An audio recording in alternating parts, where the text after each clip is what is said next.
नमस्कार। प्रभा साक्षी पॉडकास्ट में आप सभी का स्वागत है। आज के इस पॉडकास्ट में हम बात करेंगे उपराष्ट्रपति जगदीप धनखड़ ने अपने पद से दे दिया है इस्तीफा और अब कौन बनेगा भारत का अगला उपराष्ट्रपति।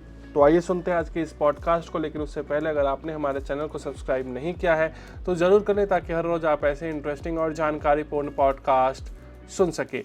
एक नेता जो बनारस के मंदिर में पूजा करके इंतजार कर रहा था एक फोन कॉल का और साथ ही एक चार्टर प्लेन का भी, ताकि वो उसमें सवार होकर जाए और देश के सबसे बड़े राज्य का मुख्यमंत्री बन जाए। एक नेता जो पार्टी का प्रदेश अध्यक्ष था और उसको लगता था कि उसकी दावेदारी पर वैधानिकता की मुहर लगने की तो महज औपचारिकता ही शेष है। लेकिन तमाम अटकलें, अनुमान और चर्चा में तैरते नामों के बीच योगी आदित्यनाथ ने 19 मार्च 2017 को यूपी की बागडोर संभाली। गाजीपुर से लोकसभा हारने के बाद मनोज सिन्हा का उत्तर प्रदेश के मुख्यमंत्री बनने का सपना धरा का धरा रह गया। बाद में मोदी सरकार की तरफ से उन्हें जम्मू कश्मीर का उपराज्यपाल बनाया गया। लेकिन अब चर्चा तेज हो चली है कि मनोज सिन्हा जल्द ही दिल्ली आने वाले हैं। दरअसल भारत के उपराष्ट्रपति पद से अचानक इस्तीफा देकर जगदीप धनखड़ ने सभी को चौंका दिया है। कल शाम तक जगदीप धनखड़ पूरी तरह से एक्टिव थे। मानसून सत्र का पहला दिन राज्यसभा का संचालन सभापति के नाते किया। बिजनेस एडवाइजरी कमेटी की बैठक ली। जैसा उन्होंने अपने पत्र में लिखा कि मैं स्वास्थ्य कारणों से इस्तीफा दे रहा हूं। सरकार के सीनियर मंत्रियों के बीच लगातार मीटिंग चल रही थी। दोपहर में प्रधानमंत्री ने भी मंत्रियों के साथ मीटिंग की। टुकड़ों में भी कई सीनियर नेताओं और मंत्रियों के बीच मीटिंग चलती रही।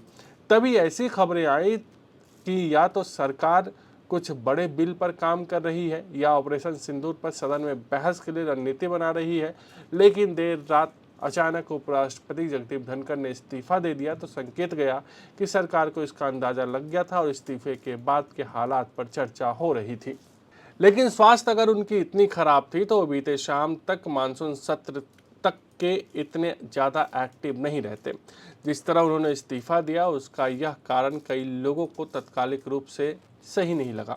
धनखड़ का कार्यकाल 2 साल से अधिक का बचा हुआ था। जितनी मुंह उतनी बातें हो रही हैं और उनके इस्तीफे की अलग अलग वजहें भी बताई जा रही हैं। अगर स्वास्थ्य उनके इस्तीफे का एकमात्र कारण होता तो एम्स से इलाज कराकर लौटने के बाद वे अपना इस्तीफा दे सकते थे। लेकिन वो सक्रिय हुए। बताया जाता है कि वो एक कार्यकाल में बताया जा रहा है कि वो एक कार्यक्रम में कल दोपहर जयपुर भी जाने वाले थे।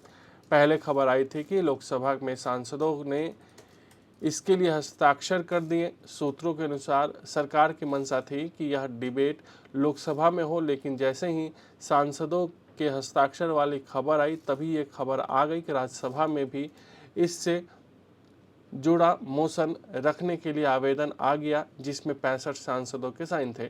सूत्रों के अनुसार उपराष्ट्रपति राज्यसभा में यह प्रस्ताव और बहस चाहते थे। बहरहाल अब आगे क्या होगा इसको लेकर चर्चा चल रही है। उपराष्ट्रपति का आसन ज़्यादा दिन तक खाली नहीं रहेगा और उस पर किसी न किसी को तो बैठना ही होगा। उपराष्ट्रपति के लिए कोई स्थानापन्न व्यवस्था भी नहीं है कि कोई उनका चार्ज ले ले। कार्यवाहक जैसी कोई संकल्पना हमारे संविधान में नहीं है। अटकलों का बाजार गर्म है। मोदी सरकार के एक शीर्ष मंत्री का भी नाम लिया जा रहा है।